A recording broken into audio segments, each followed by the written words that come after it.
Shalom saudara pendengar saudara rohani yang dikasihi Tuhan Yesus Kristus. Selamat datang di Renungan Rohani malam hari ini. Selamat malam, saya berdoa agar saudara sehat selalu. Semoga Roh Kudus hadir di tengah kita saat ini. Sebelum kita mulai renungan malam ini, marilah kita bersama-sama berdoa. Bapa kami yang di surga, Bapa di dalam nama Tuhan Yesus Kristus, kami sungguh mengucap syukur, ya Tuhan, oleh karena Engkau sangat baik buat kami. Engkau ada bersama kami dan menopang hidup kami di siang hari dan di malam hari. Engkau ada bersama-sama dan menyertai kami. Tuhan, kami memuji dan bersyukur kepadamu pada malam hari ini, kami masih bisa berkumpul di rumah kami yang kecil ini. Tuhan, saat ini kami hendak mendengarkan firman-Mu. Berilah pengetahuan dan bimbinglah hamba-Mu ini agar apa yang Engkau firmankan dapat bekerja sesuai kehendak-Mu. Buat kami jemaat-Mu, bukalah hati dan pikiran kami untuk mendengar dan menerima firman-Mu. Kiranya firman-Mu ini dapat menjadi berkat bagi kami. Berbicaralah Tuhan, kami sudah siap menerima firman-Mu. Di dalam nama Tuhan Yesus Kristus kami berdoa dan mengucap syukur. Amin. Sahabat saudara rohani, pembacaan ayat emas Alkitab renungan kita malam hari ini. Nats pilihan kita adalah, barang siapa melihat saudaranya menderita kekurangan tetapi menutup pintu hatinya terhadap saudaranya itu, bagaimanakah kasih Allah dapat tetap di dalam dirinya? Tertulis dalam kitab 1 Yohanes 3 ayat 17, kata kunci renungan pada malam ini adalah bantuan dalam perjalanan, dan bacaan kita pada malam ini terambil dari kitab 1 Yohanes 3 ayat 11 sampai dengan ayat 20. Sebab inilah berita yang telah kamu dengar dari mulanya, yaitu bahwa kita harus saling mengasihi, bukan seperti Kain, yang berasal dari si jahat dan yang membunuh adiknya. Dan apakah sebabnya ia membunuhnya? Sebab segala perbuatannya jahat dan perbuatan adiknya benar. Janganlah kamu heran, saudara-saudara, apabila dunia membenci kamu. Kita tahu bahwa kita sudah berpindah dari dalam maut ke dalam hidup, yaitu karena kita mengasihi saudara kita. Barang siapa tidak mengasihi, ia tetap di dalam maut. Setiap orang yang membenci saudaranya adalah seorang pembunuh manusia, dan kamu tahu bahwa tidak ada seorang pembunuh yang tetap memiliki hidup yang kekal di dalam dirinya. Demikianlah kita ketahui kasih Kristus, yaitu bahwa Ia telah menyerahkan nyawanya untuk kita. Jadi kita pun wajib menyerahkan nyawa kita untuk saudara-saudara kita. Barang siapa mempunyai harta duniawi dan melihat saudaranya menderita kekurangan tetapi menutup pintu hatinya terhadap saudaranya itu, bagaimanakah kasih Allah dapat tetap di dalam dirinya? Anak-anakku, marilah kita mengasihi bukan dengan perkataan atau dengan lidah, tetapi dengan perbuatan dan dalam kebenaran. Demikianlah kita ketahui bahwa kita berasal dari kebenaran. Demikian pula kita boleh menenangkan hati kita di hadapan Allah, sebab jika kita dituduh oleh-Nya, Allah adalah lebih besar daripada hati kita, serta mengetahui segala sesuatu. Terambil dari kitab 1 Yohanes 3 ayat 11 sampai dengan ayat 20. Topik dari ayat emas renungan kita adalah tangan yang memberikan bantuan dapat meringankan beban orang lain. Mari kita mulai renungan malam kita. Untuk memulai hal baik, serahkanlah segala sesuatu hanya kepada Tuhan. Mari kita mulai segmen kisah inspiratif. Suatu kali teman kami bepergian dari Georgia ke Illinois dengan mengendarai sebuah mobil sewaan. Di tengah jalan, mobil mereka rusak karena menabrak sebuah lubang besar di jalan. Lalu lintas pun menjadi lumpuh, sehingga suasana saat itu agak kacau. Sementara teman kami berusaha mencari jalan keluarnya, seorang petugas polisi menawarkan untuk mengantarkan mereka ke restoran McDonald's terdekat. Sesampainya di sana, mereka hanya duduk-duduk di tenda depan restoran sambil menunggu mobil mereka diperbaiki. Mereka tidak membeli apa-apa. Mereka tidak punya banyak uang. Selama ini mereka berdedikasi untuk melayani orang lain. Sementara itu, mereka menelepon kami untuk memberitahukan kesulitan mereka. Namun, kami tidak dapat berbuat banyak kecuali berdoa dan percaya bahwa Allah akan menjaga mereka. Sementara mereka dan anak-anak duduk di tenda depan restoran itu, seorang pria mendekati mereka sambil membawa kantong-kantong berisi burger dan kentang goreng. Allah meminta saya untuk memberi kalian makanan, jelasnya sambil mengantarkan makan malam bagi keluarga yang lapar itu. Sudah berapa kalikah Anda melihat Allah mengirimkan bantuan dalam perjalanan? Atau sebaliknya, sudah berapa kalikah kita merasakan dorongan untuk menolong seseorang, namun kemudian menolaknya? Kita adalah tangan-tangan Allah di bumi diciptakan untuk menerima bantuan dan untuk memberikannya. Apakah Anda mengenal seseorang yang membutuhkan bantuan dalam perjalanan? Mengasihi dengan perbuatan dalam kebenaran. 1 Yohanes 3 ayat 18 berkata, "Anak-anakku, marilah kita mengasihi bukan dengan perkataan atau dengan lidah, tetapi dengan perbuatan dan dalam kebenaran." Mengasihi itu pasti sudah pernah kita lakukan. Persoalannya, apakah kasih itu kita lakukan dalam kebenaran atau tidak? Yohanes mengajak kita untuk mengasihi dengan perbuatan dalam kebenaran. Yohanes mendorong kita agar mengasihi dengan tindakan, bukan dengan perkataan saja. Ucapan bibir itu sangat tidak akan berfaedah apabila tidak disertai dengan bukti atau action. Kasih itu perlu tindakan nyata dan kerelaan untuk berkorban, bukan hanya lip service.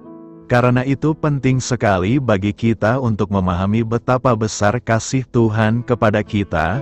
Rasul Paulus pun berdoa, supaya kamu bersama-sama dengan segala orang kudus dapat memahami betapa lebarnya dan panjangnya dan tingginya dan dalamnya kasih Kristus, dan dapat mengenal kasih itu, sekalipun ia melampaui segala pengetahuan. Mengapa kita harus mengasihi dengan tindakan? Karena Bapa mengasihi kita juga melalui tindakan nyata, yaitu mengaruniakan anaknya yang tunggal, supaya setiap orang yang percaya kepadanya tidak binasa, melainkan beroleh hidup yang kekal. Bapa mengasihi kita dengan mengutus anaknya sebagai pendamaian bagi dosa-dosa kita. Saudara-saudaraku yang kekasih, jikalau Allah sedemikian mengasihi kita, maka haruslah kita juga saling mengasihi. Maksudnya adalah mengasihi dengan melakukan sebuah perbuatan yang bersumber dari kebenaran Allah. Sebab zaman ini banyak orang mengasihi dengan perbuatan yang tidak benar. Misalkan membenarkan sebuah perkara yang jelas-jelas salah hanya karena orang yang dikasihi itu adalah kerabat atau sahabat terdekat. Pertanyaannya ialah bagaimana caranya mengasihi dengan perbuatan dan dalam kebenaran dimaksud? Tentu banyak caranya. Namun menurut surat 1 Yohanes ini, mengasihi sesama dengan perbuatan dan dalam kebenaran berarti rela berkorban bagi sesama, sama seperti Yesus telah menyerahkan nyawanya untuk manusia. Dalam kaitan dengan pengorbanan, ini Yohanes tidak meminta kita untuk harus selalu menyerahkan nyawa bagi sesama seperti yang dilakukan oleh Yesus. Pengorbanan seperti itu memang kadang-kadang terjadi. Namun inti dari pesan tulisan Yohanes tentang mengasihi atau pengorbanan ini adalah kesediaan untuk menyerahkan apa yang mempunyai nilai bagi kehidupan kita sendiri, untuk memperkaya orang lain. Pengorbanan seperti ini sangat penting, sebab di sekitar kita masih banyak orang yang hidup dalam kekurangan atau kemiskinan, hidup dalam berbagai keterbatasan, hidup dalam penderitaan. Benar bahwa Presiden Jokowi sudah datang ke Nias, malah tidur satu malam di daerah kita. Namun hal itu tidak otomatis mengakhiri semua penderitaan, kekurangan, atau kemiskinan masyarakat kita. Oleh sebab itu, harus ada upaya untuk menolong mereka, menunjukkan kepekaan dan kepedulian kita terhadap sesama, tentu sesuai dengan kemampuan kita masing-masing. Mengasihi sesama dengan menolong orang-orang yang memang membutuhkan uluran tangan kita, tentu membutuhkan kerelaan untuk berkorban, yaitu kesediaan untuk menyerahkan apa yang mempunyai nilai bagi kehidupan kita sendiri, untuk memperkaya orang lain. Tentu ini cukup berat atau sulit, menolong orang lain sebagai wujud kepekaan dan kepedulian kita kepada mereka mungkin sudah biasa kita lakukan, apalagi dalam tradisi atau budaya kekeluargaan kita. Setiap saat pun kita menolong sesama, terutama bantuan sosial kalau ada peristiwa duka cita misalnya. Pertolongan yang biasa kita lakukan ini patut dihargai. Namun menurut surat 1 Yohanes ini pertolongan atau kepedulian kita seharusnya jauh melebihi kebiasaan kita selama ini. Teks ini menuntut kita untuk melakukan hal yang lebih hebat lagi, yaitu memberikan yang terbaik yang kita miliki atau yang selama ini berharga bagi kita demi menolong orang lain. Ini bukan masalah besar kecil, atau mahal murah, atau mewah sederhana, tetapi perihal yang terbaik atau yang berharga yang kita miliki selama ini, bentuknya bisa barang, jasa, atau apapun yang berharga yang kita miliki. Dan sekarang kita memberikan itu untuk menolong sesama kita. Kasih seperti inilah yang dimaksud oleh Yohanes.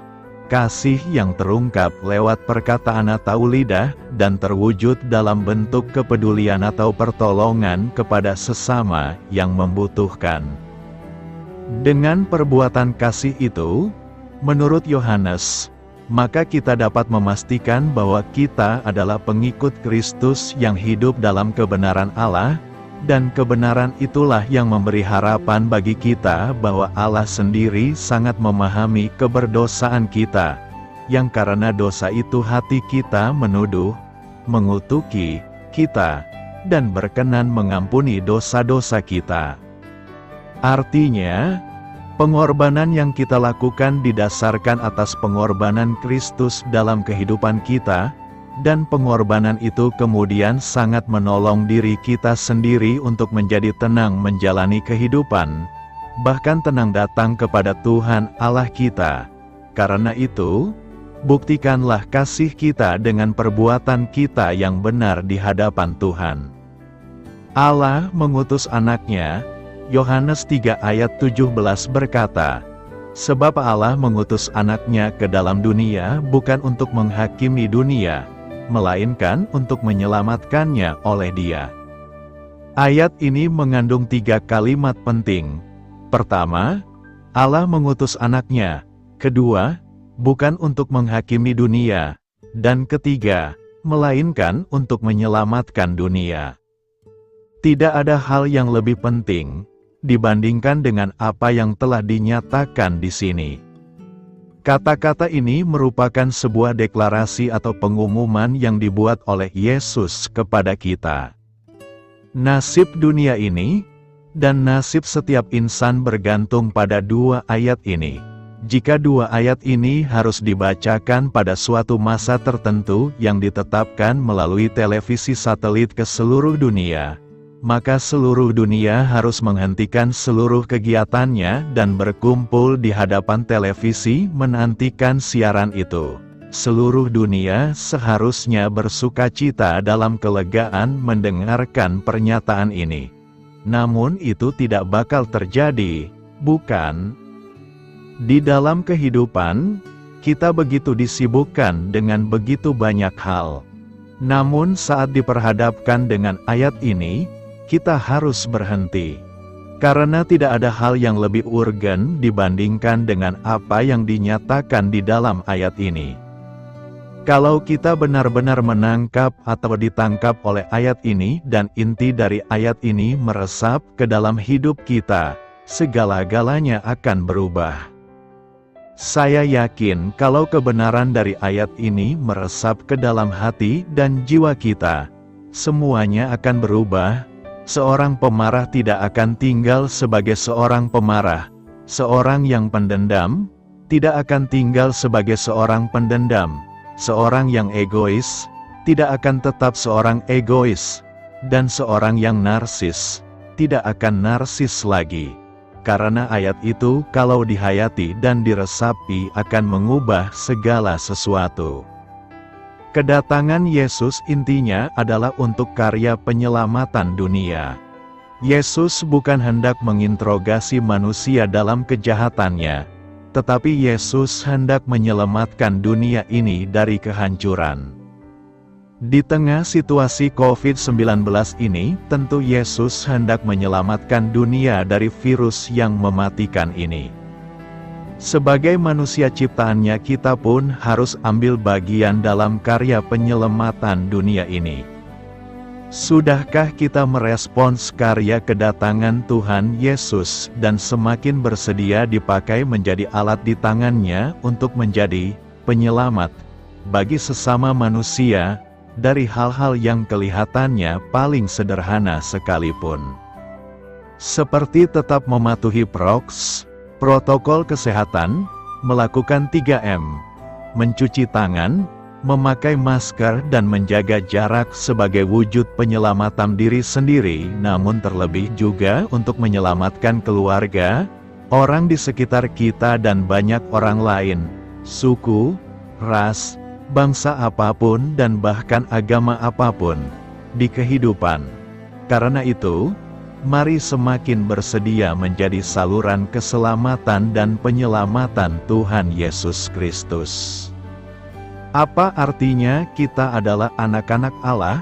Kasih Tuhan yang besar itulah yang berinisiatif menjadikan kita anak-anak Tuhan. Pencurahan kasih Bapa Surgawi kita yang melimpah ini membuat Rasul Yohanes terheran-heran.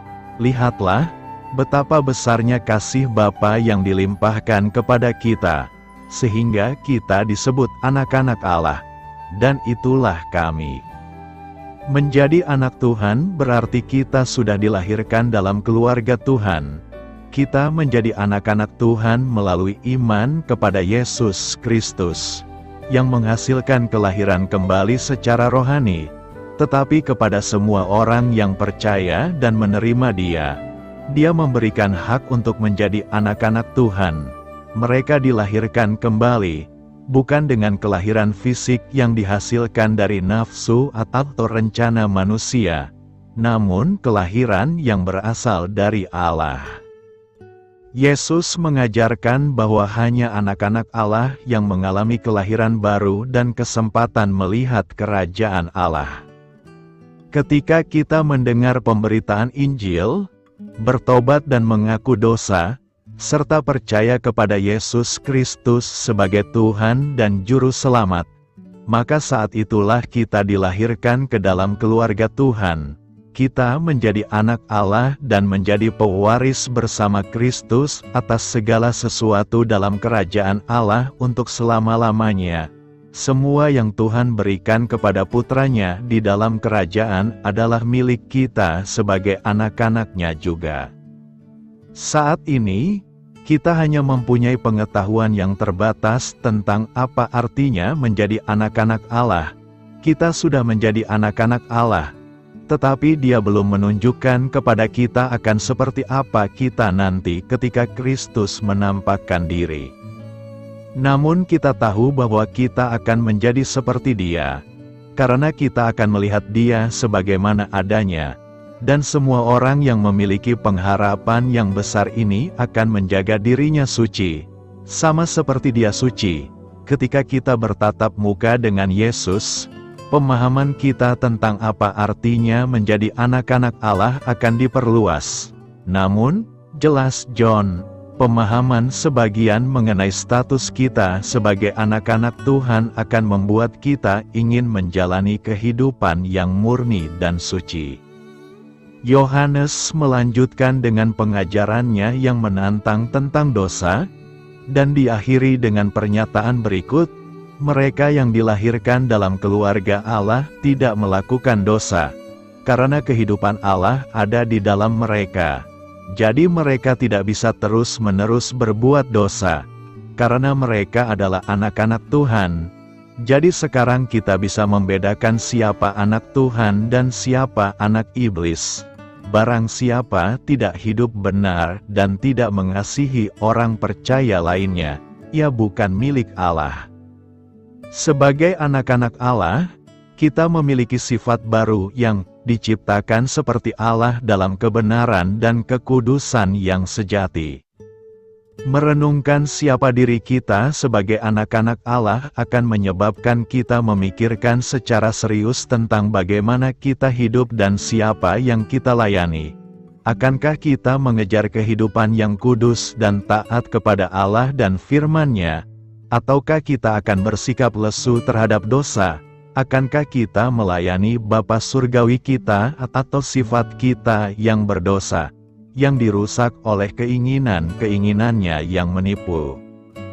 Anak-anak iblis melakukan praktik dosa, namun Yesus datang untuk menghancurkan pekerjaan iblis dalam kehidupan anak-anak Allah. Sebagai anak-anak Allah, kita adalah ciptaan baru di dalam Kristus, dipimpin oleh Roh Kudus, sebab semua orang yang dipimpin oleh Roh Allah adalah anak-anak Allah. Meskipun kadang-kadang kita masih berbuat dosa, seorang anak Allah mempunyai seorang pembela yang membela kasus kita di hadapan Bapa, Dialah Yesus Kristus, yang benar-benar benar. Yesus Kristus membayar hukuman atas dosa-dosa kita dan memulihkan hubungan kita dengan Allah. Kita membuktikan diri kita sebagai anak-anak Tuhan dengan hidup menyenangkan dan menaati Bapa Surgawi, menjalankan kebenaran, dan dengan mengasihi saudara-saudari dalam keluarga Tuhan. Keselamatan di dalam Kristus digambarkan tidak hanya sebagai kelahiran kembali, tetapi juga sebagai adopsi. Allah telah memutuskan sebelumnya untuk mengadopsi kita ke dalam keluarganya dengan membawa kita kepada dirinya melalui Yesus Kristus. Inilah yang ingin Dia lakukan, dan itu memberinya kesenangan besar.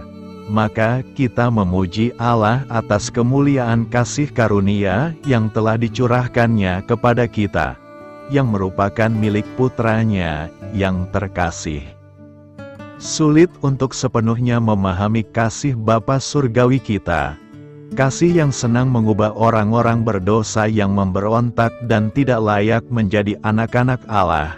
Kadang-kadang, seperti Yohanes, kita hanya bisa terkagum-kagum karena diangkat menjadi keluarga Allah. Keamanan kita di rumah Tuhan tidak bergantung pada perilaku atau kinerja kita. Posisi kita sebagai putra dan putrinya berhutang budi kepada kasih karunia Bapa kita yang membeli keselamatan kita melalui darah Yesus Kristus. Identitas kita sebagai anak-anak Allah tersembunyi di dalam Yesus Kristus. Kita bukan lagi anak yatim atau budak, melainkan anak laki-laki dan anak perempuan. Kami memiliki ayah yang baik yang mengasihi kami dan akan merawat kami serta memenuhi kebutuhan kami untuk selama-lamanya. Tujuan kita sekarang, sebagai anak-anak Allah, adalah untuk berkembang menjadi seutuhnya dan potensi unik kita dengan menjadi seperti Yesus. Sebab Allah telah mengenal umat-Nya terlebih dahulu. Lalu Ia memilih mereka untuk menjadi seperti anak-Nya, supaya anak-Nya menjadi seperti mereka, yang sulung di antara banyak saudara laki-laki dan perempuan. Apa artinya orang percaya tidak terus berbuat dosa? Dalam suratnya yang pertama, Rasul Yohanes membahas tentang jaminan keselamatan kita. Inilah yang kutuliskan kepada kamu, yang percaya dalam nama Anak Allah, supaya kamu tahu, bahwa kamu mempunyai hidup yang kekal, karena Ia ingin para pembacanya mengetahui, bahwa mereka memiliki kehidupan kekal. Yohanes memberikan sebuah tes iman yang dapat kita gunakan untuk menguji apakah kita benar-benar diselamatkan atau tidak. Dalam 1 Yohanes terdapat berbagai gambaran mengenai orang percaya yang sejati. Jika seseorang mengenal Kristus dan bertumbuh dalam kasih karunia, secara umum ia akan ditandai dengan ciri-ciri berikut. 1. Orang percaya menikmati persekutuan dengan Kristus dan umat tebusannya, 1 Yohanes 1 ayat 3. 2. Orang percaya berjalan dalam terang, bukan dalam kegelapan, 1 Yohanes 1 ayat 6-7. 3. Orang percaya mengakui dan mengakui dosanya, 1 Yohanes 1 ayat 8. 4. Orang percaya menaati firman Tuhan, 1 Yohanes 2 ayat 3-5. 5. Orang percaya lebih mengasihi Tuhan daripada dunia, 1 Yohanes 2 ayat 15. 6. Kehidupan orang percaya ditandai dengan melakukan apa yang benar, 1 Yohanes 2 ayat 29. 7. Orang percaya berusaha mempertahankan kehidupan yang murni, 1 Yohanes 3 ayat 3. 8. Orang percaya melihat pola dosa yang berkurang dalam hidupnya, 1 Yohanes 3 ayat 5-6 dan pasal 5 ayat 18. 9.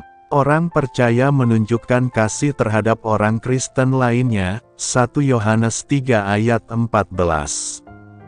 10. Orang percaya berjalan versus hanya berbicara, 1 Yohanes 3 ayat 18-19. 11. Orang percaya memelihara hati nurani yang bersih, 1 Yohanes 3 ayat 21. 12. Orang percaya mengalami kemenangan dalam perjalanan kekristenannya, 1 Yohanes 5 ayat 4. Nomor 8 pada daftar di atas adalah orang percaya akan menunjukkan pola penurunan dosa dalam hidupnya. Inilah yang Yohanes katakan, tidak seorang pun yang hidup di dalam Kristus terus berbuat dosa. Tidak seorang pun yang terus berbuat dosa pernah melihat atau mengenalnya. Dan kita tahu bahwa setiap orang yang lahir dari Allah tidak terus berbuat dosa. Dia yang lahir dari Allah menjaga mereka tetap aman, dan si jahat tidak dapat mencelakakan mereka. Beberapa orang salah menafsirkan ayat-ayat ini dengan mengartikan bahwa orang Kristen dapat mencapai kesempurnaan tanpa dosa. Lagi pula, Yohanes berkata bahwa tidak seorang pun yang hidup di dalam dia berbuat dosa, dan bahwa tidak seorang pun yang lahir dari Allah berbuat dosa. Berdasarkan ayat-ayat tersebut, mereka beralasan, dosa pasti sudah berlalu. Kalau berbuat dosa, itu buktinya belum selamat, sebab orang Kristen tidak berdosa. Namun bukan itu yang diajarkan Yohanes.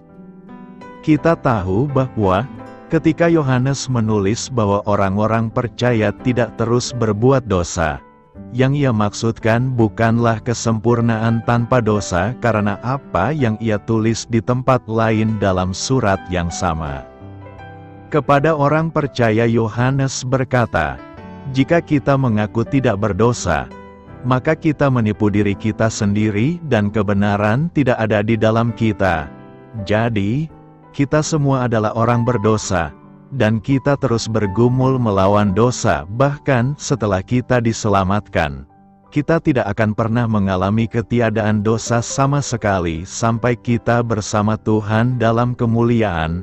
Apabila Kristus menyatakan diri kita, kita akan menjadi seperti Dia." Jika Yohanes tidak mengacu pada kesempurnaan tanpa dosa, apa maksudnya agar orang percaya tidak terus berbuat dosa? Sederhananya, maksudnya adalah orang-orang beriman tidak akan terus mempraktekkan dosa sebagai cara hidup. Akan ada perbedaan antara kehidupan lama tanpa Kristus dan kehidupan baru di dalam Kristus.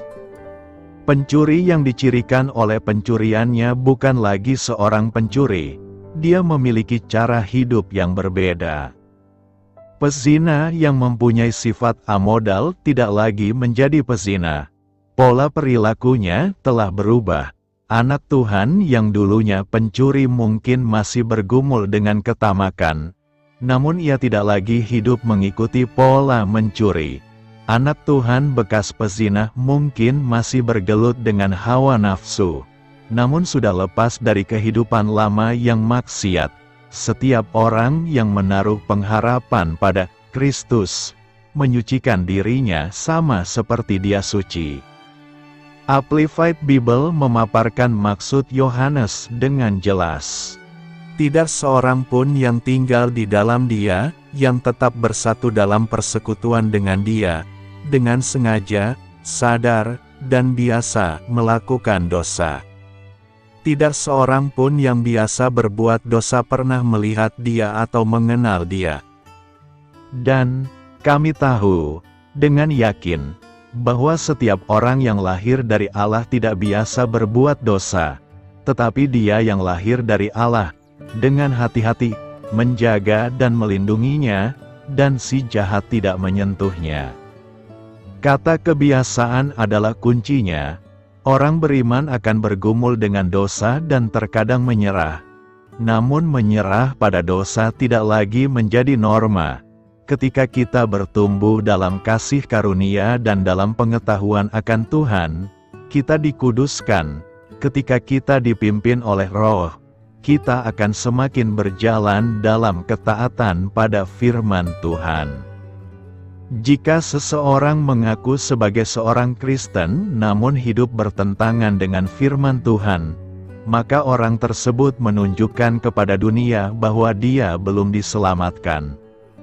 Tak seorang pun yang terus hidup dalam dosa yang disengaja mengenal Tuhan, karena dosa yang terus-menerus tidak sesuai dengan kehidupan baru di dalam Kristus, hidup dalam homoseksualitas, penyembahan berhala, atau kepalsuan yang tidak bertobat adalah bukti bahwa belum ada pekerjaan regeneratif roh yang terjadi di dalam hati, terlepas dari klaim siapapun yang sebaliknya.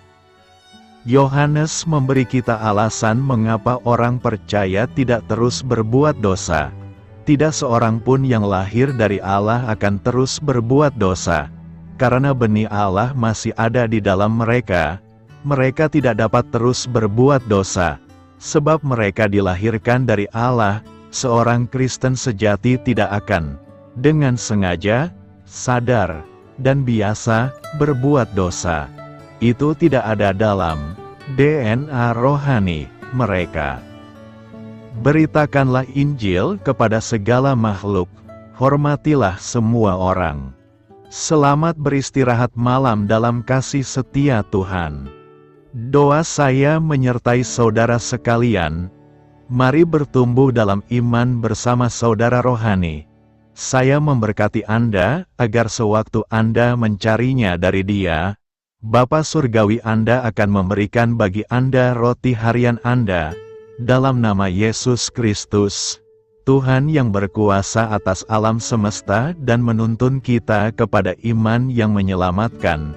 Tuhan Yesus menyertai senantiasa. Terima kasih sudah berkenan mendengarkan renungan malam saudara rohani. Tuhan memberkati. Amin.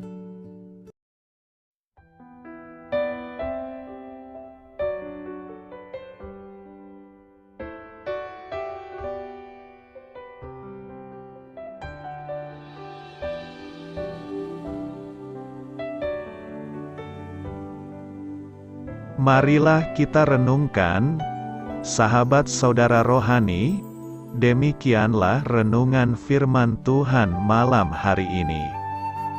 Semoga menjadi berkat di dalam hidup kita dan menjadikan kita pribadi yang lebih baik.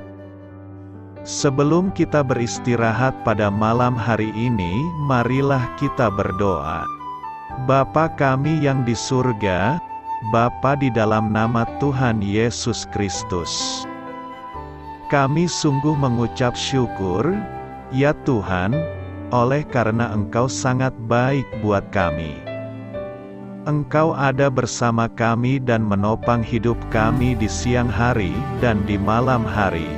Engkau ada bersama-sama dan menyertai kami, ya Tuhan Yesus. Kami mengucap syukur untuk firman-Mu, ya Tuhan, yang memberikan kami kekuatan dan menyadarkan kami bahwa kami tidak perlu takut dengan gelap dan malam. Sebab Tuhan, Engkau ada bersama kami. Engkau melindungi kami dan menjadi perisai bagi kami hamba-Mu berdoa saat ini. Tuhan, untuk setiap pendengar renungan ini yang mengalami ketakutan, kecemasan, kegelisahan, pada situasi gelap dan malam hari di dalam nama Tuhan Yesus Kristus. Kuasa Tuhan melepaskan mereka dari segala ikatan roh-roh ketakutan yang mengikat mereka saat ini. Tuhan melepaskan setiap anak-anak-Mu dari segala rasa takut dan kecemasan.